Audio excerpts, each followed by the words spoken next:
হচ্ছে ভারতের সীমান্তে। বিগ ব্রেকিং এই মুহূর্তে। রাজ্য থেকে গ্রেফতার একাধিক জঙ্গি, ধৃতদের বিরুদ্ধে একের পর এক বিস্ফোরক তথ্য।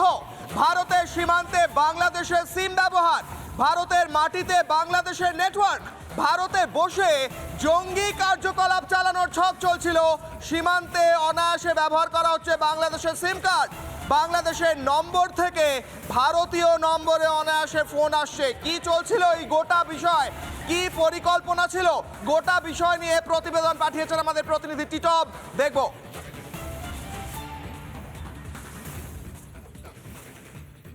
আমি এই মুহূর্তে যেখানে দাঁড়িয়ে রয়েছি উত্তর 24 পরগনার গাইঘাটা বিডিও অফিসের সামনে। ঠিক আমার এখান থেকে পেট্রাপোল, যেই এশিয়ার বৃহত্তম স্থলবন্দর সীমান্ত, আমার সহকর্মীকে একবার দেখাতে বলবো লোকেশনটা, অর্থাৎ কত কিলোমিটারটা একবার দেখাতে বলবো। 14 কিলোমিটার।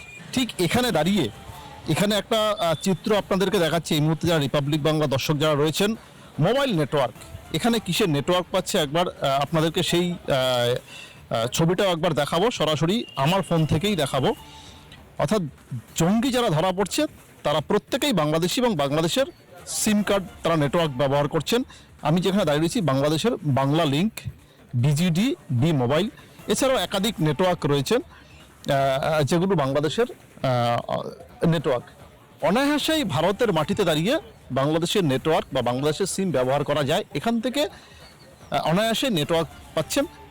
যে কোনো জঙ্গির কার্যকলাপের সঙ্গে যারা যুক্ত রয়েছেন, যাদেরকে ইতিমধ্যে গোয়েন্দারা গ্রেপ্তার করেছে, তাদেরকে জেরা করে বেশ কিছু চাঞ্চল্যকর তথ্য উঠে আসছে। তারা সীমান্ত এলাকাতে বাংলাদেশের সিম ব্যবহার করে তারা এই জঙ্গি কার্যকলাপগুলো চালাচ্ছেন ভারতের মাটিতে দাঁড়িয়ে। আমি যেখানে দাঁড়িয়েছি সীমান্ত থেকে, পেট্রাপোল থেকে 14 কিলোমিটার দূর। এইভাবে বিস্তীর্ণ এলাকা বাংলা জুড়ে রয়েছে, যেখানে কাঁটাতার নেই, সেখান দিয়ে অনায়াসেই অনুপ্রবেশ ঘটছে বিভিন্ন সময়। জঙ্গিরা তারাও কিন্তু প্রবেশ করছেন, কেউ বৈধ কেউ অবৈধভাবে। এখানে এসেও তারা বিভিন্ন ভোটার কার্ড, আধার কার্ড, পাসপোর্ট সমস্ত কিছু তারা তৈরি করে নিচ্ছেন টাকার বিনিময়ে। স্বাভাবিকভাবেই এখন দেখার শেষ পর্যন্ত গোয়েন্দারা আর কাকে কাকে গ্রেপ্তার করতে পারে বা এই জালের শেষ শিখরে পৌঁছতে পারে কিনা শেষ পর্যন্ত, সেদিকেও নজর থাকবে আমাদের। উত্তর 24 পরগনা থেকে টিটব বিশ্বাস, রিপাবলিক বাংলা। এবং প্রথমে যে খবরের দিকে নজর রাখতে হচ্ছে, মায়ানমারে আরো বড় ব্রেকিং উঠে আসে মায়ানমার থেকে। এবার দক্ষিণ চীন প্রদেশ হাতছাড়া হলো জুন্টা বাহিনীর। বিগ ব্রেকিং, জুন্টা বাহিনীর হাতছাড়া দক্ষিণ চীন প্রদেশ। এবং মায়ানমারের দক্ষিণ চীন প্রদেশ জুন্টা বাহিনীর হাতছাড়া হলো। গোটা এলাকা দখল নিয়েছে বিদ্রোহী বাহিনী। জুন্টা সরকারের দখলমুক্ত দক্ষিণ চীন থেকে সরল জুন্টা বাহিনী। এই মুহূর্তে আমাদের সঙ্গে টেলিফোন লাইনে রয়েছেন আমাদের সিনিয়র এডিটর অনির্বাণ সিনহা। অনির্বাণ, দক্ষিণ চীন অর্থাৎ চট্টগ্রামের একদম পাশের অঞ্চল, এবার সেই জায়গাটাও গেল। ইউনুস তো মাথায় হাত মনে হয় এইবার। অনির্বাণ,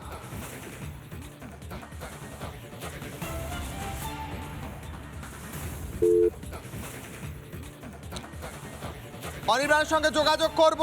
আমরা জানাই একদম চট্টগ্রামের বর্ডার সীমান্ত লাগোয়া এলাকা মায়ানমারের দক্ষিণ চীন, সেই এলাকা এবার জুন্টা বাহিনীর হাত থেকে দখলমুক্ত। জুন্টা সরকারের দখলমুক্ত মায়ানমারের দক্ষিণ চীন প্রদেশ স্বাধীন বলা যায়। দখলমুক্ত মাতুপি, মিন্দাতের মতো শহর আত্মসমর্পণ করেছে জুন্টা বাহিনী। অন্তর্বর্তী সরকারের প্রস্তুতি আইসিএনসিসির। এই মুহূর্তে অনির্বাণ সিনহা আমাদের সিনিয়র এডিটর আমাদের সঙ্গে রয়েছেন। অনির্বাণ, একটু আগেই বলছিলাম একদম চট্টগ্রামের লাগোয়া অঞ্চল মায়ানমারের দক্ষিণ চীন, সেখান থেকেও জুন্টা বাহিনী সরে গেল।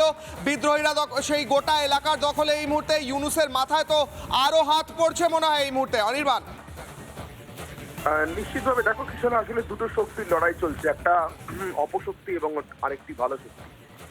স্বাভাবিকভাবে ইউনুসের যে শক্তি সেটা অপশক্তি, কারণ সেটা জঙ্গিদের শক্তি, সেটা জামাতিদের শক্তি, সেটা ইসলামিক সন্ত্রাসবাদীদের শক্তি, জেহাদি গোষ্ঠীগুলোর শক্তি। তারা চট্টগ্রামের ভিতরে বিভিন্ন অঞ্চলে ইতিমধ্যেই শিবির খুলে জঙ্গি প্রশিক্ষণ শিবির শুরু করেছে। রোহিঙ্গাদেরকে ঢোকাচ্ছে। গত 2 মাসে 60,000 রোহিঙ্গা ঢুকেছে এবং এই রোহিঙ্গারা কেউ সাধারণ গৃহস্থ রোহিঙ্গা বার্মাতে বা মায়ানমারে যে গন্ডগোল চলছে তার পরিপ্রেক্ষিতে, যুদ্ধের পরিপ্রেক্ষিতে ঢুকে পড়েছে তা নয়। এরা আরাকান আর্মির সঙ্গে যুদ্ধ করে মার খেয়ে আরাকান আর্মির হাতে রীতিমতো পর্যদস্ত হয়ে তারপর নাফ নদ ক্রস করে বা নাফ নদ পেরিয়ে যে রোহিঙ্গারা ঢুকেছে চট্টগ্রামে এবং যাদেরকে ঢুকিয়েছে ইউনুস সরকার, তৌহিদ হোসেন বলছেন সীমান্তে আমাদের দুর্নীতি আছে, আমরা অস্বীকার করতে পারি না। আসলে এই দুর্নীতির দোহাই পেরে তারা দিনের পর দিন রোহিঙ্গা ঢোকাচ্ছেন এবং এই যে 7,000 রোহিঙ্গা অ্যাকচুয়ালি ট্রেন্ড মিলিশিয়া, এরা প্রশিক্ষণপ্রাপ্ত জঙ্গি, এরা যে ঢুকেছে এদেরকে দেশের ভিতরে ঢুকিয়ে চট্টগ্রাম অঞ্চলে এদেরকে দিয়ে হিন্দু এবং বৌদ্ধদেরকে নির্বিচারে হত্যা করা, এটাই ইউনুসের প্ল্যান, এটাই ইউনুসের ষড়যন্ত্র। এবং সেই ষড়যন্ত্রের শরিক হচ্ছে কুকি ন্যাশনাল ফ্রন্ট নামে আরেকটি জঙ্গি সংগঠন, যারা আমাদের দেশে মণিপুর এবং মিজোরামের মতো জায়গাতে সন্ত্রাসবাদী হামলা চালায় এবং মণিপুরে বিশেষ করে গত 1 বছর বা 6 মাস ধরে যারা পরিস্থিতিকে এরকম খারাপ করে রেখেছে। আসলে ভারত বিরোধী যত শক্তি আছে এবং হিন্দু বিরোধী যত শক্তি আছে তাদেরকে নিজের মাটিতে ঠাঁই দিয়ে তাদেরকে বড় করে, তাদেরকে পালন পোষণ করে সব রকম ভাবে বড় করবার এবং ভারতের বিরুদ্ধে লেলিয়ে দেওয়ার যে ছক ইউনুসের এবং মার্কিন ডিপ স্টেটের এবং অবশ্যই পাকিস্তানের ISI এর এই 3টে শক্তির মিলিত যে চেষ্টা, তারই ফলশ্রুতি এগুলো কিন্তু এই পাশে এই সময় দক্ষিণ চীন প্রদেশে একই সঙ্গে এই আরাকান আর্মি এবং তাদের বন্ধু গোষ্ঠী, তাদের বন্ধু বিদ্রোহী গোষ্ঠীর এই বিপুল জয় জুনটাকে পরাজিত করে, সেটা কিন্তু নিশ্চিতভাবে কিছুটা হলেও ইউনুসের রক্তচাপ বাড়াবে। তার কারণ এই গোষ্ঠীগুলি কিন্তু প্রত্যেকে ভারতকে নিজের বন্ধু বলে মনে করে এবং দক্ষিণ চীন প্রদেশে জয়ী হওয়া এই চীন ন্যাশনাল আর্মি এবং চীন ন্যাশনাল ফ্রন্ট, এদেরই নেতৃত্বে দক্ষিণ চীন প্রদেশ জুনটা ঘটেছে।